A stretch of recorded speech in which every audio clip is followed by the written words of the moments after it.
Alright, yo, what up? This year all shook up. Just gonna show you guys a build video. I don't know if you guys prefer the face cam with the build videos. Sometimes I just feel like it takes up the screen, so when I'm trying to show something, I just don't want it to get in the way. But before we get into the build is a Warden Necro DK. But before we get into that, I just want to say thank you guys so much. I can't appreciate you guys enough for all the support. You know, I really enjoy playing this game and just video games in general. So let's get into this build. Now, this is a unique build. I'll show you the stats. It's something that, you know, I don't necessarily think you would see all the time. So on the back bar, we got 33 spell resist and 32. We got 24% crit, and then we got 995 and 1,000 recovery. 29 stamina, 33, almost 34 health, which you could make. Probably you can make 30 stamina because this you really don't need 33 health. You can go 32 and be even hit even harder. But this build hits so hard I don't even bother touching it. And 3,000 critical resist. We'll go front bar. Now I'm telling you that, and it's so tanky. It heals so much. It's kind of ridiculous of how it heals, to be honest. On the front bar, we got 4,643 damage.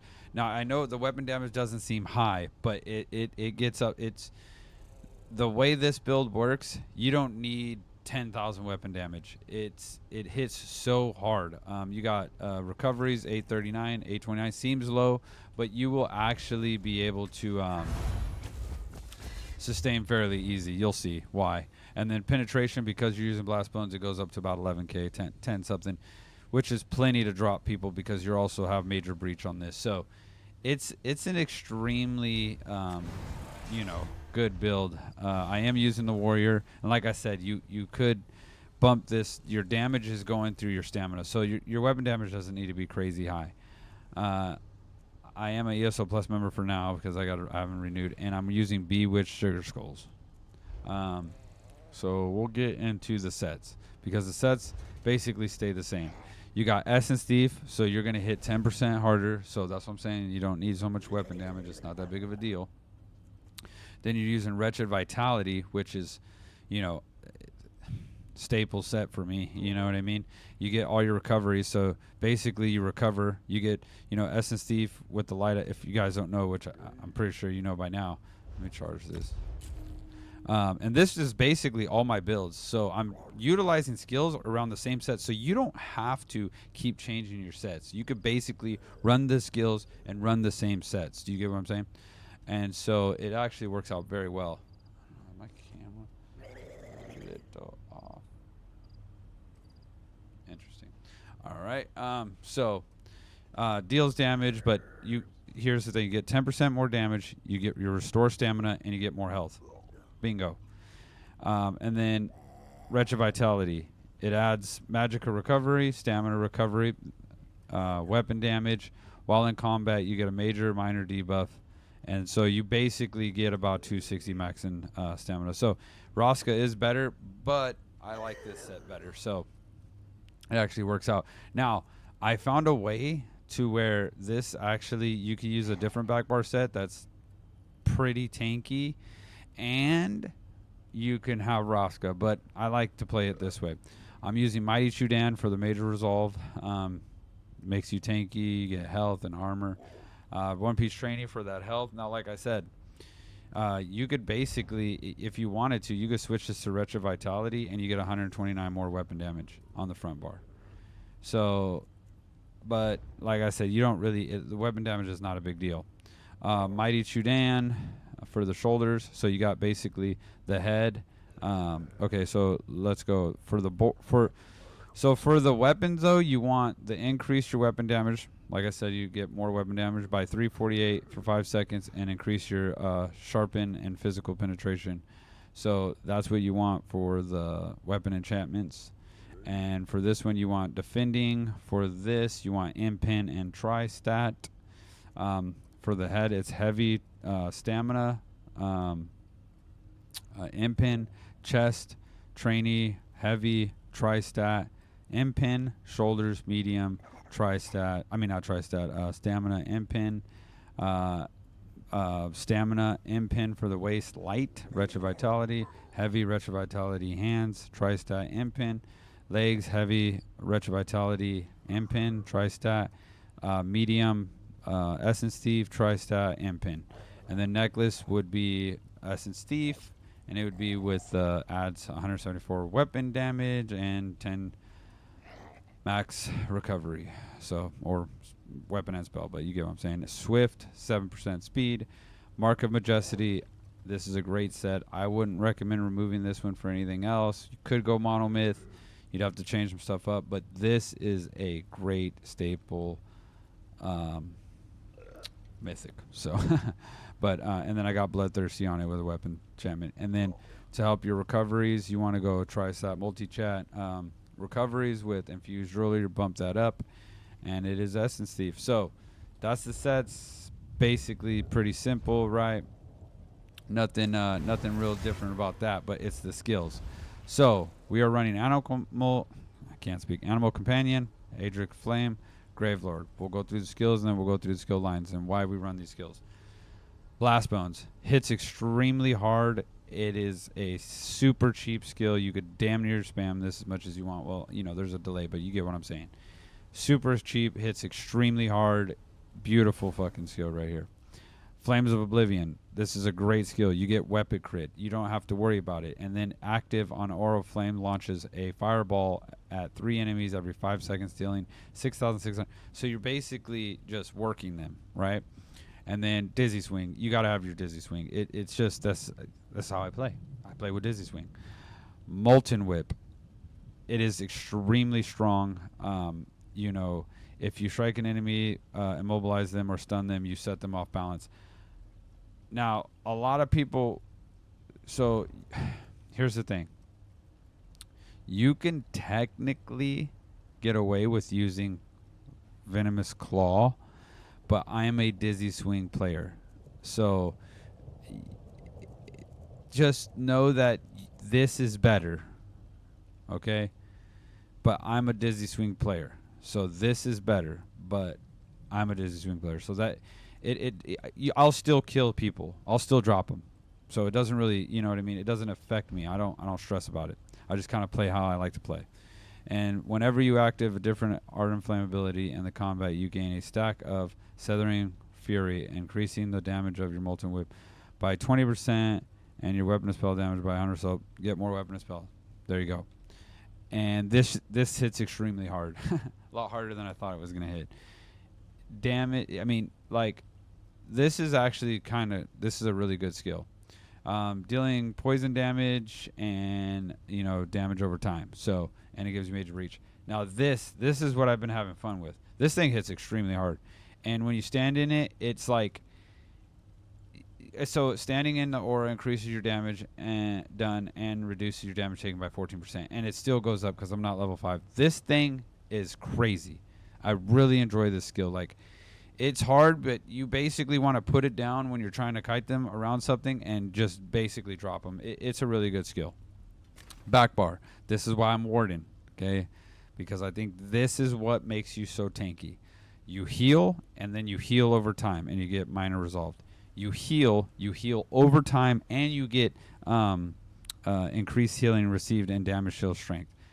Then you heal some more, and you get to remove snares, and you get major brutality and major brutality and sorcery, increasing your weapon and spell damage by 20%. And if you don't get anything cleared, you get more damage. What the? Booyah. This contingency skill. I don't know the stuff to put it together. Unfortunately, I'm sorry. If someone has it, put it in the comment section for them. I'm terrible at that. But this right here heals you and heals you over time. And gives you major protection for 22 seconds, reducing your minor protection for 22 seconds, reducing your damage taken by 5%.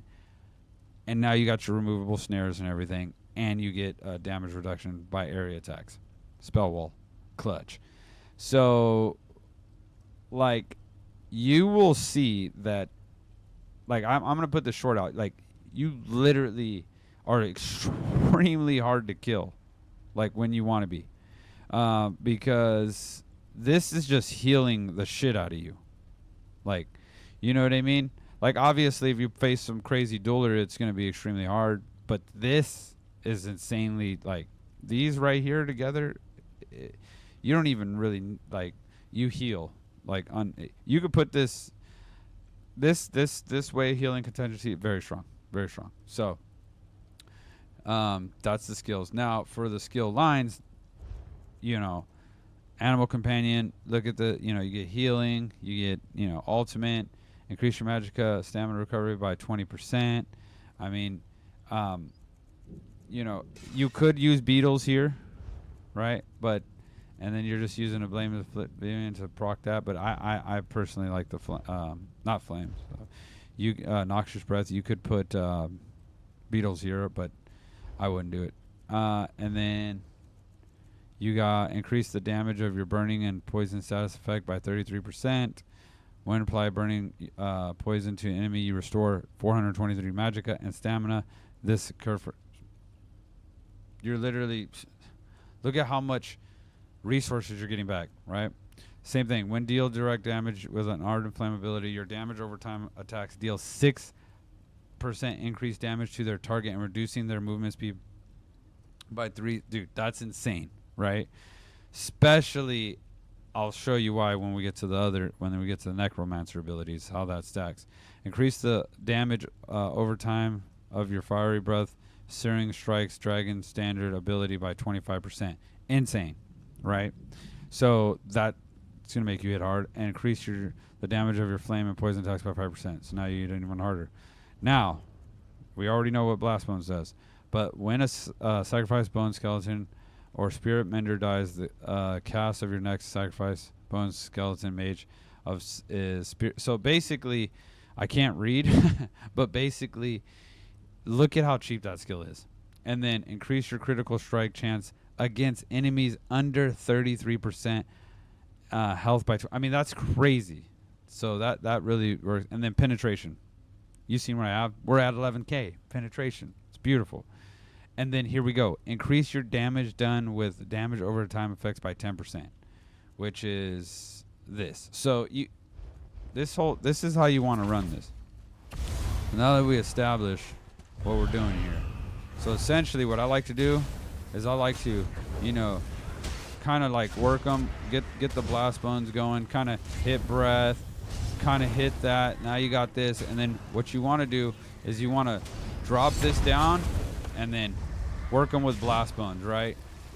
Because you got so much damage coming out, and then you could just, kind of, and then remember, also, once you hit that 3, don't be afraid to whip them. So you're using, because noxious breath is pretty cheap, so you're basically working a noxious breath and leap in. I mean not leap, leap. Just because freaking dragon. So you're hitting this, right? You always get that, and you're working that, and then what you really want to do is time blast bones with whip.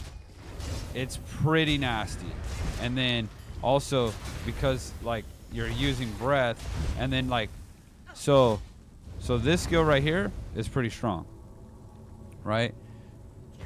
You could basically like it's a strong skill. You see what I'm saying? So you're essentially have multiple skills, and then like you see how it's got 3, right? Boom. See what I'm saying? Dude, this thing is a lot of pressure. This thing is a lot of pressure, 100%. So, I'm just saying, gun's looking good today. If you really, really, really want to make this build insanely strong, so much stronger, I would recommend Pyrebrand with Rallying Cry, or and then use the flame. Use not two hand, but dual wield with that. What is it? Can't I think? With Venomous Claw. You could probably go Rally, and Essence would probably be stronger, and then but this is the way I like to play it. I hope you guys enjoyed that. Oh man, we almost forgot the champion points. You guys, that would have been a terrible video. That is my fault. That is on me. I did not want you guys to go without the champion points. So thank goodness I remembered. So the champion points, thank goodness, it's because it's the same. Masters in Arm, Deadly Aim, Ironclad, Resilience for the blue tree, right? For the red tree, Survival Instincts, Pain's Refuge, Sustained by Suffering, and Fortified. So that's how I like to run them. Also, this doesn't really matter, but Master Gatherer, War Mount, Gifted Rider, Steed's Blessing. So that's how I run my champion points. It's basically the same sets, same champion points, same everything. And I'm going to have another video with all the same stuff, just different skills. So I'm basically just mixing up skills using the same shit, showing you that you could just use those 2 sets and basically compete with everything that you want. Now, are you going to beat the best duelers in the whole world and kill all of them? Probably not. But you will be able to have fun and have a good time on the game. So once again, thank you guys so much. I appreciate all the support. Take it easy.